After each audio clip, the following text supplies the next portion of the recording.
सनातन धर्म में नवरात्रि का विशेष महत्व है। आमतौर पर चैत्र और शारदीय नवरात्रि का व्रत श्रद्धालु रखते हैं, लेकिन साल में 2 बार गुप्त नवरात्रि आते हैं। आज से आषाढ़ गुप्त नवरात्रि शुरू हुए हैं।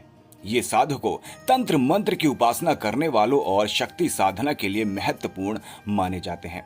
मान्यता है कि इन 9 दिनों में मां दुर्गा के स्वरूपों की गुप्त साधना की जाती है, जिससे विशेष सिद्धियां प्राप्त की जाती हैं।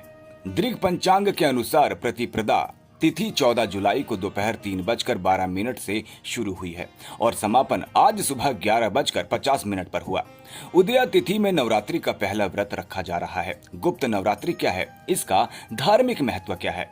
ग्रंथों के अनुसार साल में 4 बार नवरात्रि के व्रत रखे जाते हैं। इनमें चैत्र और शारदीय नवरात्रि का व्रत सार्वजनिक रूप से श्रद्धालु रखते हैं, जबकि माघ और आषाढ़ की नवरात्रि को गुप्त नवरात्रि कहा जाता है।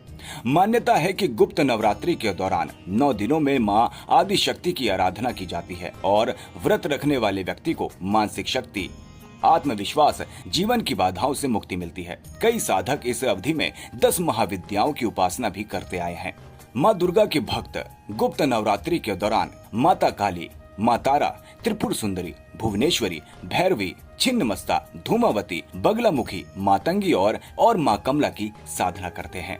दृग पंचांग के अनुसार जिस तरह से शारदीय नवरात्रि के दौरान अनुष्ठान और विधि विधान से पूजा की जाती है, उसी तरह आषाढ़ गुप्त नवरात्रि के अवसर पर भी पालन किया जाता है। घट स्थापना देवी शक्ति का आवाहन है और हमारे शास्त्र सचेत करते हैं कि अनुचित समय पर घट स्थापना करने से देवी शक्ति का प्रकोप हो सकता है। अमावस्या और रात्रिकाल में घट स्थापना करना वर्जित होता है। गुप्त नवरात्रि में घट स्थापना मुहूर्त सुबह 5:33 से लेकर 10:09 तक का है। अब हम आपको बताते हैं कि घट स्थापना की सामग्री क्या है। सप्त धान्य रोपित करने के लिए एक चौड़ा एवं खुला मिट्टी का पात्र लें। सप्त धान्य रोपित करने के लिए स्वच्छ मिट्टी लें। सप्त धान्य अथवा 7 अलग अलग प्रकार के अन्न के बीज लें।